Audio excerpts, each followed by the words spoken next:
بسم اللہ الرحمن الرحیم۔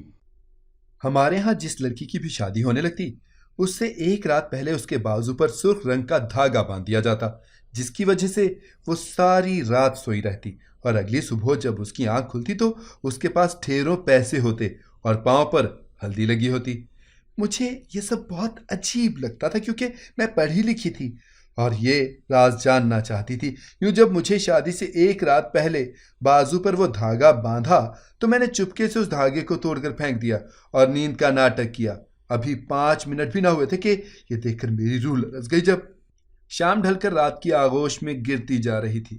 پرسکون سی لاپرواہ سی ہوا چل رہی تھی۔ میں چھت پر بیٹھی پرندوں کو اپنے مسکنوں کی جانب واپس لوٹتے ہوئے دیکھ رہی تھی جب میری والدہ میرے پاس آ کر بیٹھ گئی۔ ایک دم سے مجھے سارا ماحول ہی گھٹن زدہ لگنے لگا تھا۔ میری والدہ بولی، انم اگلے ہفتے تمہارا نکاح ہے۔ شادی سے ایک رات قبل تم نے اپنے بازو پر سرخ دھاگا باندھنا ہے اور میں تمہارے منہ سے کوئی واویلا نہ سنوں۔ میری والدہ اٹھ کر چلی گئی تھی۔ میں غصے سے ان کی پشت کو گھورتی رہی تھی۔ مجھے اپنی والدہ ایک آنکھ نہ بھاتی تھی اور اس کی وجہ وہ تھی جو میں کسی کو تو کیا خود کو بتاتے ہوئے بھی ڈر سی جاتی تھی۔ ہمارے خاندان کا رواج تھا کہ جس لڑکی کی بھی شادی ہوتی وہ شادی سے ایک رات پہلے اپنے بازو پر دھاگا باندھ لیتی تھی، پھر صبح اس کے پاس ڈھیروں دولت پڑی ہوتی تھی۔ لیکن مجھے یہ رواج ہرگز پسند نہیں تھا۔ میں اس رسم کو تہمت پرستی کے زمرے میں لاتی تھی، لیکن میں اس رسم کے پیچھے چھپی حقیقت کو بھی جاننا چاہتی تھی۔ اسی لیے میں دل ہی دل میں ایک منصوبہ بنا کر بیٹھی تھی۔ شاید اماں کو الہام ہو گیا تھا، تبھی تو وہ مجھے تنبیہ کرنے آ گئی تھی۔ میں نہیں جانتی تھی کہ میری شادی کس کے ساتھ ہو رہی ہے، کس خاندان میں ہو رہی ہے، میں کون سے علاقے میں بیاہ کر جاؤں گی یا پھر کس ملک میں جا بسوں گی۔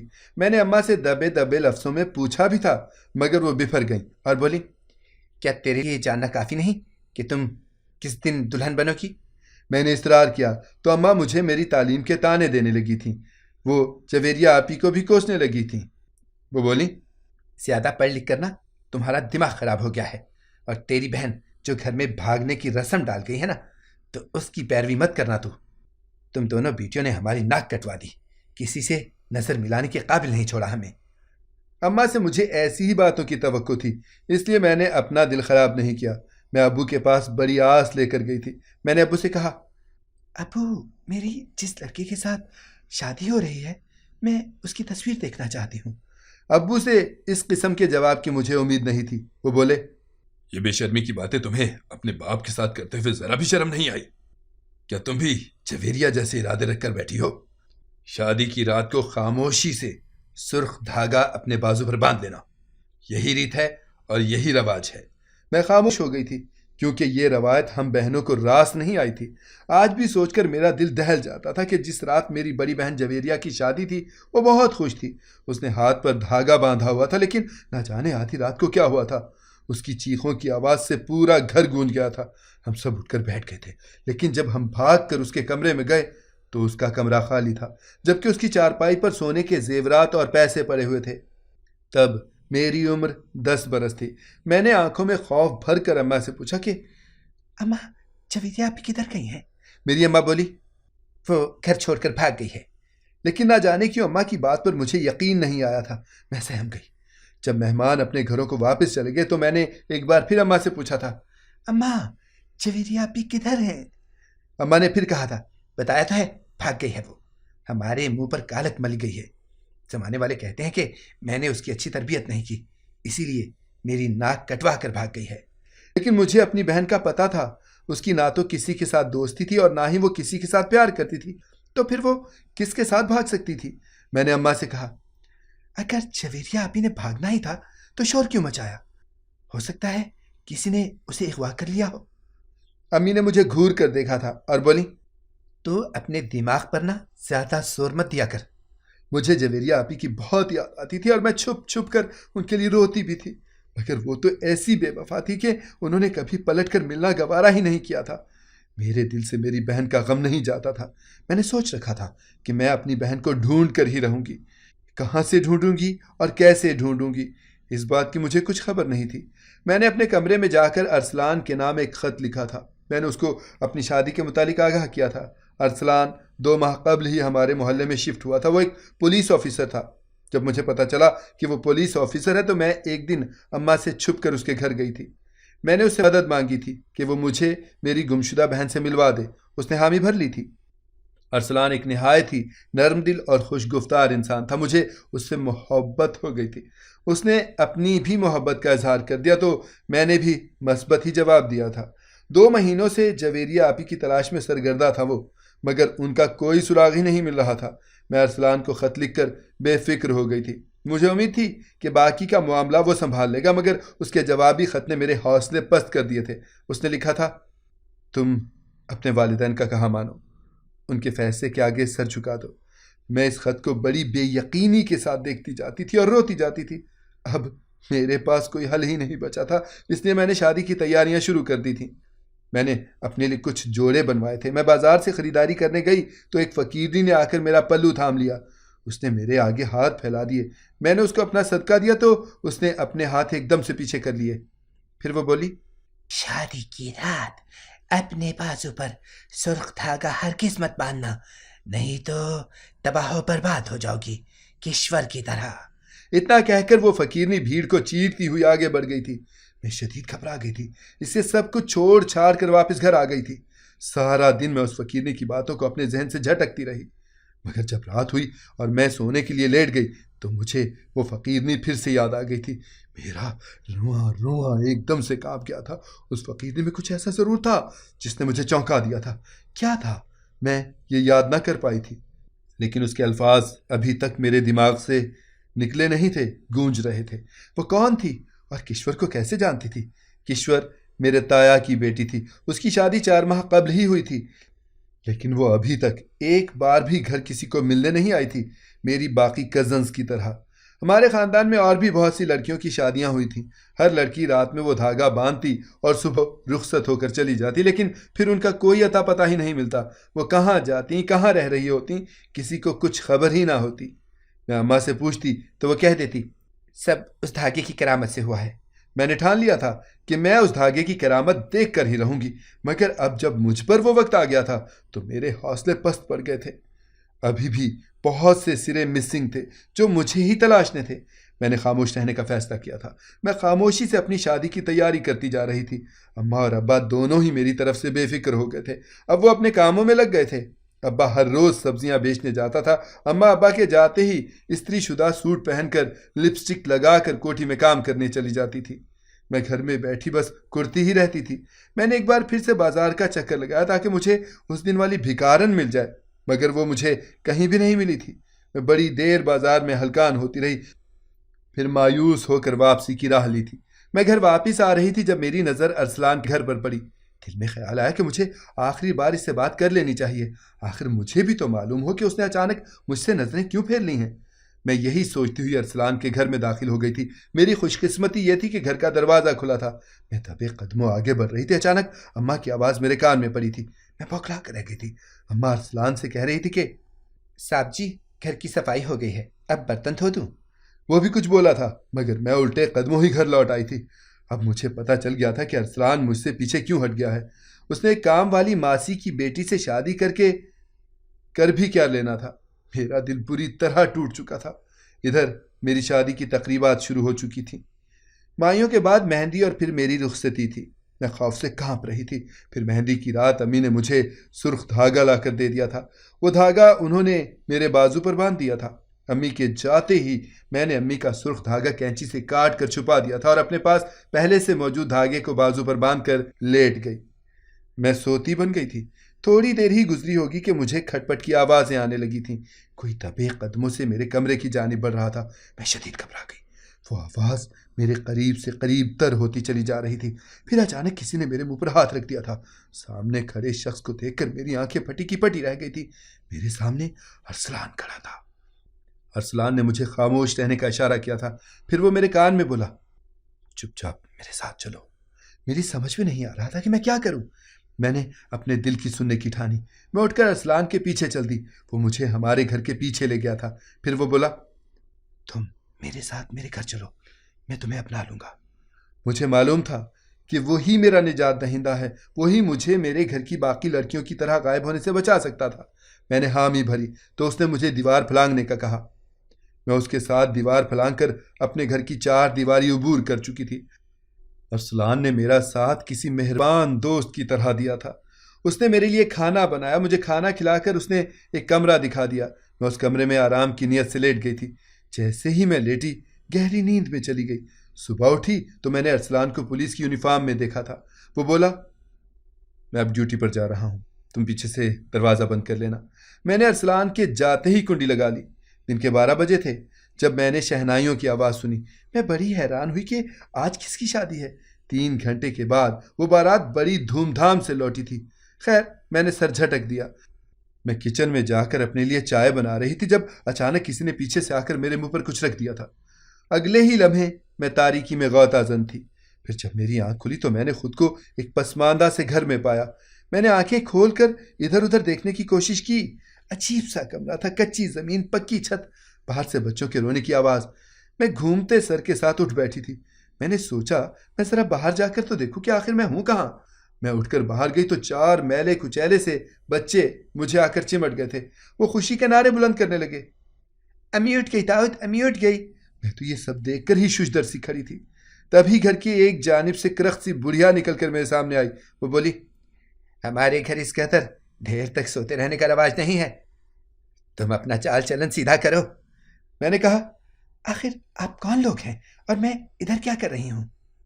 اس عورت نے کسی کو آواز دے کر پکارنا شروع کر دیا، یاسر یاسر آجا، تیری دلہن اٹھ گئی ہے۔ دلہن؟ یاسر کی؟ میری شادی تو ارسلان سے ہونی تھی۔ میں گڈ مڈ ہوتے ذہن سے یہی سب سوچ رہی تھی جب کوئی 50-55 برس کا آدمی چھت سے اتر کر نیچے آ گیا تھا۔ اس کی بڑی سی سفید داڑھی تھی، آنکھوں میں سرما ڈلا ہوا تھا۔ وہ موٹا سا مرد مجھے دیکھ کر بڑا خوش ہوا تھا۔ پھر وہ اپنی اماں سے مخاطب ہوا، اماں، نکاح کے لیے مولوی صاحب کا انتظار کر لیں۔ اب میری بس ہو گئی تھی۔ میں چیخ پڑی تھی، کہاں ہو تم لوگ؟ مجھے یہاں کیوں لایا گیا ہے؟ میں جانتی ہوں تم لوگوں نے مجھے ارسلان کے گھر سے اغوا کیا ہے، وہ تم لوگوں کو چھوڑے گا نہیں۔ وہ مرد ہنس کر بولا، تم نے بالکل ٹھیک اندازہ لگایا ہے۔ ہم نے تمہیں اغوا کر لیا ہے، لیکن تم بے فکر ہو جاؤ، ارسلان تمہیں کبھی بھی ڈھونڈ نہیں پائے گا، کیونکہ ہم تمہارے شہر سے بہت دور علاقے میں رہتے ہیں۔ اب تمہاری بہتری اسی میں ہے کہ تم چپ چاپ مجھ سے نکاح کر لو، نہیں تو میں تمہیں بھوکے کتوں کے سامنے پھینک دوں گا۔ اس مرد کی آنکھوں میں اس قدر روب سا تھا کہ میں سچ میں اس سے ڈر گئی تھی۔ میں سمجھ گئی کہ یہاں سے بچ کر نکلنا اب میرے بس میں نہیں ہے، اس لیے میں نے چپ چاپ یاسر کا کہا مان لیا تھا۔ شام میں میرا نکاح ہوا اور میں یاسر کے 4 بچوں کی ماں بن گئی۔ میری انچاہی ساس نے گھر کے کام کاج سے ہاتھ کھینچ دیا تھا کہ اب اغوا کر کے لائی گئی دلہن ہی سارا گھر بار سنبھالے۔ میں نے لب سی لیے، خود کو اس ماحول میں ڈھالنے کی کوشش کرنے لگی۔ آگ جلاتی تو آنکھوں میں اس قدر دھواں بھر جاتا کہ کئی لمحے تو کچھ نظر ہی نہ آتا۔ میں اسی بہانے بیٹھ کر پہروں روتی رہتی تھی۔ مجھے یاسر کے 4 بچوں پر بہت ترس آتا تھا۔ وہ بہت چھوٹے چھوٹے سے تھے، 6 سال سے کسی کی بھی عمر زیادہ نہیں تھی۔ میں ان کو نہلا دھلا کر ان کو صاف ستھرا لباس پہنا دیتی، لیکن میں نے اپنے حواس کو ہر لمحے چوکنا رکھا ہوا تھا۔ میری ساس کے پاس سارا دن گاؤں کی عورتیں آتی رہتی تھیں۔ ان کی ہی بدولت مجھے پتا چلا تھا کہ مجھے سبی لایا گیا ہے۔ لاہور میرا آبائی گھر تھا، مجھے تو کوئی ڈھونڈ بھی نہ پاتا، اس لیے میں نے اپنے فرار کے لیے خود کوشش کرنی تھی۔ اس علاقے میں یاسر کی بیوی بن کر عمر بتا دینا میرے لیے ناقابل عمل فعل تھا۔ اس طرح تو میں گھٹ گھٹ کر ہی مر جاتی۔ ایک دن میں گھر کے کام کاج کر رہی تھی جب مجھے ایک منصوبہ سوجھا تھا۔ میں فوراً چکرا کر گر گئی تھی۔ یاسر بھاگ کر میرے پاس آیا اور مجھے قریبی ہاسپٹل میں لے گیا تھا۔ میں نے سارا راستہ تھوڑی آنکھیں کھلی رکھی تھیں۔ میں راستے کو سمجھنے کی جی توڑ کوشش کر رہی تھی، لیکن مجھے کچھ سمجھ نہیں آ رہا تھا، اس لیے میں نے بے ہوش ہونے کا ناٹک 2-3 بار کیا تھا۔ پھر میں اپنی ساس کو کہتی، آپ کیوں باہر سے سبزی لینے جاتی ہیں؟ اب آپ کے آرام کے دن ہیں، مجھ پر ساری ذمہ داری ڈال دیں۔ لیکن وہ بھی جہاں دیدہ خاتون تھیں، مجھ پر اتنی جلدی اعتبار کیسے کر سکتی تھیں؟ پھر میں نے ان کے پوتے پوتیوں کو اپنا لیا، ساس کی خوب خدمت کرتی، یاسر کی جی حضوری کرتی، گھر کو میں نے مکمل طور پر سنبھال لیا تھا۔ تب کہیں جا کر انہیں مجھ پر یقین ہوا تھا۔ میری ساس نے مجھے سبزی لانے کی اجازت دے دی۔ میں ہر روز راستے میں ٹھہر کر کسی نہ کسی عورت سے پوچھتی رہتی تھی کہ سپی کا بس اسٹیشن کدھر ہے؟ یہاں سے بس اسٹیشن پر کیسے جایا جاتا ہے؟ یہ سب معلومات اکٹھی کرتے کرتے بھی 5 مہینے لگ گئے تھے۔ آخر میری آزادی کا دن بھی آ ہی گیا تھا۔ میں نے معمول کے مطابق گھر کے کام نمٹائے اور ساس کو کھانا بنا کر دیا۔ ساس کے کھانے میں نے نیند کی دوا شامل کر رکھی تھی، اس لیے کھانا کھاتے ہی وہ سو گئی۔ بچے اسکول گئے تھے اور یاسر اپنے کام پر۔ میں نے گھر سے کچھ پیسے اٹھائے اور فرار کی راہ لی۔ مجھے ساری معلومات حاصل ہو چکی تھیں، اس لیے مجھے خود پر بڑا اعتماد تھا، مگر یہ کمبخت ڈر میرا پیچھا نہیں چھوڑ رہا تھا۔ ڈرتے ڈرتے میں بس میں بیٹھی تھی اور صورتیں پڑھتے پڑھتے ہی سارا راستہ کٹا تھا۔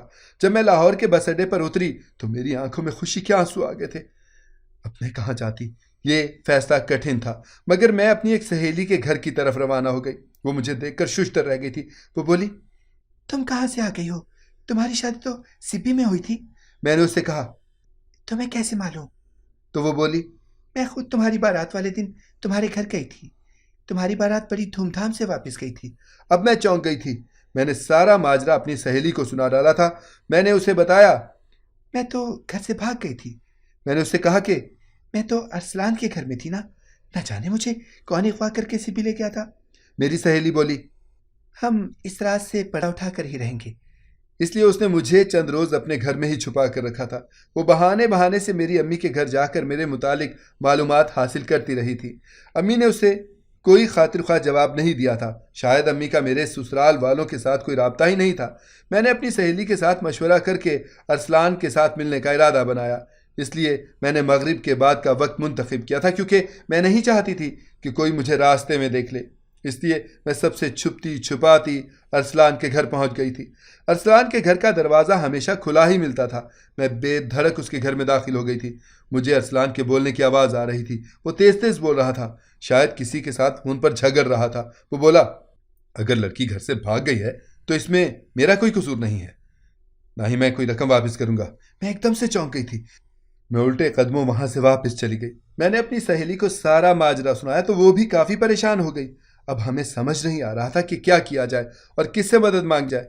اس لیے میں نے اپنی سہیلی کے مشورے پر عمل کرنے کی ٹھانی تھی۔ ہم دونوں سیدھی تھانے گئی اور ارسلان کے خلاف تھانے میں رپورٹ درج کروا دی۔ پولیس نے اسے چند دن میں ہی گرفتار کر لیا تھا۔ میں اس سے ملنے گئی تو وہ ششدر سا رہ گیا تھا۔ وہ بولا، تمہیں ہماری پلاننگ کیسے پتہ چل گئی؟ تمہیں کیسے معلوم ہوا کہ تمہارے اغوا میں میرا ہاتھ بھی ہے؟ مجھے ارسلان کی بات سن کر کرنٹ لگا تھا، لیکن میں مسکرا کر بولی، ہر مجرم اپنے پیچھے کوئی نہ کوئی نشانی ضرور چھوڑ جاتا ہے۔